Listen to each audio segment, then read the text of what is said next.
Hello friends, Kevin ಅವರ ಮೃತದೇಹ ಅವರ ಹಿತ್ತಲಿನಲ್ಲಿ ಪತ್ತೆಯಾಗುತ್ತದೆ.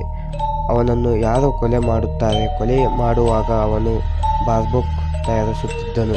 ಡಿಟೆಕ್ಟಿವ್ ಮೆಹುಲ್ ಕೊಲೆಯಾದ ಜಾಗಕ್ಕೆ ಬರುತ್ತಾನೆ. ಮೂವರನ್ನು ಅನುಮಾನಿಸಿ ವಿಚಾರಣೆ ನಡೆಸಿದನು. ಹೆಂಡತಿ ಟೈಲರ್ ಅವನನ್ನು ಕೊಂದಿರಬಹುದೆಂದು ನಾನು ಭಾವಿಸುತ್ತೇನೆ. ನಾನು ಅವನ ಶೂ ಅನ್ನು ಕೊಲೆಯಾದ ಜಾಗದಲ್ಲಿ ನೋಡಿದ್ದೇನೆ. ಟೈಲರ್: ನಾನು ನಿನ್ನೆ ರಾತ್ರಿ ಕೆವಿನ್ ಜೊತೆ ಕೆಲವು ಡ್ರಿಂಕ್ಸ್ ಮಾಡಿದ್ದೆ. ಬಹುಶಃ ನಾನು ಇಲ್ಲಿ ಒಂದು ಶೂ ಕಳೆದುಕೊಂಡಿರಬಹುದು. ನಾನು ಈಗಷ್ಟೇ ಬಂದಿದ್ದೇನೆ. ನಾನು ಅವನನ್ನು ಕೊಲ್ಲಲಿಲ್ಲ. ಅವನ ಹೆಂಡತಿ ಅವನನ್ನು ಕೊಂದಿದ್ದಾಳೆ ಎಂದು ನಾನು ಭಾವಿಸುತ್ತೇನೆ. ಬಾರ್ಬೆಕ್ಯೂಗಳಲ್ಲಿ ಅವಳ ಕಿವಿಯೋಲೆಯನ್ನು ನಾನು ಕಂಡುಕೊಂಡೆ. ಸೇವಕಿ: ನನಗೇನು ಗೊತ್ತಿಲ್ಲ ಸರ್. ನಾನು ಕೆವಿನ್ ಅನ್ನು ಕೊಂದಿಲ್ಲ. ಈ ಎಲ್ಲ ಪ್ರೂಫ್ಗಳನ್ನು